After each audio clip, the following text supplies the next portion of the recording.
पुस्तक छापून 40 वर्ष झाली, आता वाद निर्माण करणं योग्य नाही. संजय गायकवाड यांच्या शिवीगाळीच्या प्रकरणावरती मुख्यमंत्री देवेंद्र फडणवीसांची प्रतिक्रिया. तर शिवराळ भाषा वापरणं योग्य नाही, एकनाथ शिंदे योग्य समज देतील, फडणवीसांची माहिती.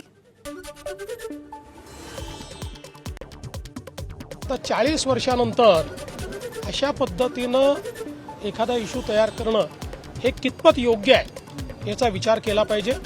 आणि विशेषतः अशा पद्धतीनं शिवराळ भाषा वापरणं हे काही मला योग्य वाटत नाही.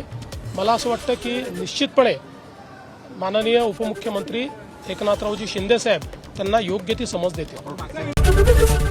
एबीपी माझा, उघडा डोळे बघा नीट.